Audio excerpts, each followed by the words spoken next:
नमस्कार।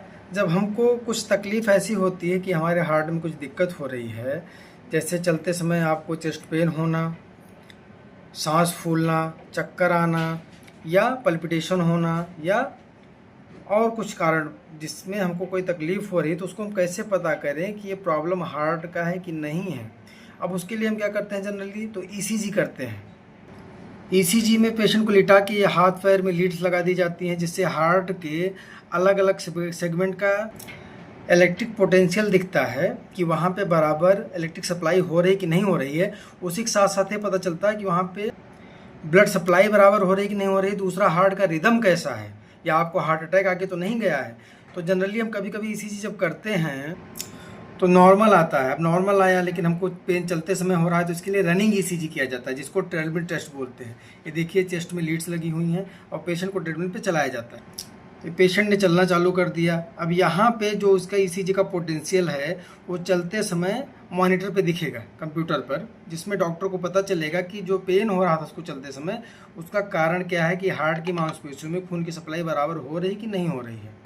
अब देखिए इसमें एक यूनिवर्सल प्रोटोकॉल होता है, जिसमें पेशेंट एक स्पेसिफिक स्पीड और इंक्लाइन पे चलता है। बीच बीच में डॉक्टर बीपी चेक करता रहता है, ईसीजी मॉनिटर पे दिखता रहता है। इधर ईसीजी दिख रहा है। जब रेस्टिंग ईसीजी नॉर्मल आता है और टीएमटी में प्रॉब्लम दिख गया, तो इसका मतलब जो आपको पेन हो रहा था उसका संबंध हार्ट की रक्तवाहिनियों से है। अगर वो भी नॉर्मल आ गया, टीएमटी भी नॉर्मल आ गया, तो इसका मतलब उसका संबंध हार्ट की रक्तवाहिनियों से नहीं, मतलब आपको इस्चेमिक हार्ट डिजीज नहीं है। लेकिन जनरली हम जब कोई भी वीडियो देखते हैं तो उसमें एक चीज़ दिखाई देता है, ये देखिए यहाँ पे, कि ब्लॉकेज बढ़ रहे हैं। उसका कारण क्या है? कोलेस्ट्रॉल है। बाकी स्मोकिंग वगैरह उसके रिस्क फैक्टर्स दिख रहे हैं। कोलेस्ट्रॉल बढ़ गया जिससे वहाँ पे ब्लॉकेज निर्माण हो गया, रक्तवाहिनी में सप्लाई रुक गई।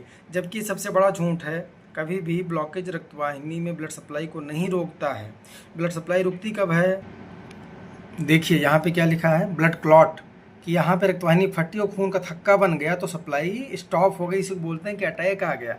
तो इस्चेमिक हार्ट डिजीज और ब्लॉकेज और हार्ट अटैक तीनों अलग अलग चीज़ें हैं। इस्चीमिया होना मतलब आपको चलने में छाती में दर्द होना, उसके कई कारण हो सकते हैं। एक तो ज़्यादा समय से बीपी रहने से ब्लड वेसल्स में स्टिफनेस आ जाती है, उसमें चर्बी का प्रमाण बढ़ जाता है, जिसकी वजह से जितना डिमांड होती है उतनी ब्लड की सप्लाई आगे नहीं हो पाती। कब? जब आप कुछ करते रहते हो जिसकी वजह से आपको तकलीफ चालू हो जाती है।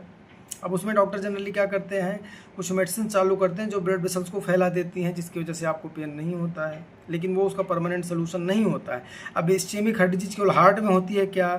तो ये भी सच नहीं है, तो कई जगह पे प्रॉब्लम हो सकती है। देखते हैं आगे हम उसको। ये दिखाया गया कि ब्रेन में भी हो सकता है, मतलब ब्रेन में भी रक्तवाहिनी होती है, तो वहाँ पे भी इस्चेमिक हार्ट डिजीज, ब्रेन में भी इस्चीमिया डेवलप हो सकता है। अगर आपकी रक्तवाहिनी में चर्बी का प्रमाण बढ़ रहा है या आपको लंबे समय से बीपी है, आप उसको कंट्रोल नहीं कर पा रहे हो, तो इस्चेमिक हार्ट डिजीज प्रॉब्लम कहाँ की है? ब्लड वेसल्स की जो अंदर की लेयर होती है, जिसको एंडोथेलियम बोलते हैं, उसमें जब प्रॉब्लम हो जाती है तो उसकी वजह से चलते समय जितना डिमांड होती है उतना खून की सप्लाई नहीं मिल पाती, जिससे आपको एंजाइना चालू होता है, जिसको इस्चीमिया बोलते हैं। तो इसको अगर ठीक करना है तो आपको अपनी बैड हैबिट सुधारनी पड़ेंगी, अपना खान पान सुधारना पड़ेगा, अपना मानसिक तनाव कम करना पड़ेगा, जिससे आपकी ब्लड वेसल्स में स्टिफनेस नहीं आने पाएगी, आपको ये प्रॉब्लम नहीं होने पाएगी और आगे जाके आप हार्ट अटैक या ब्रेन स्ट्रोक से बच सकते हो। आपको वीडियो कैसा लगा, जानकारी कैसी लगी, इसको आप कमेंट्स में ज़रूर बताएं। चैनल को हमारे सब्सक्राइब करें, आपको हम और ज़्यादा जानकारी देने का प्रयास करेंगे। Thank you.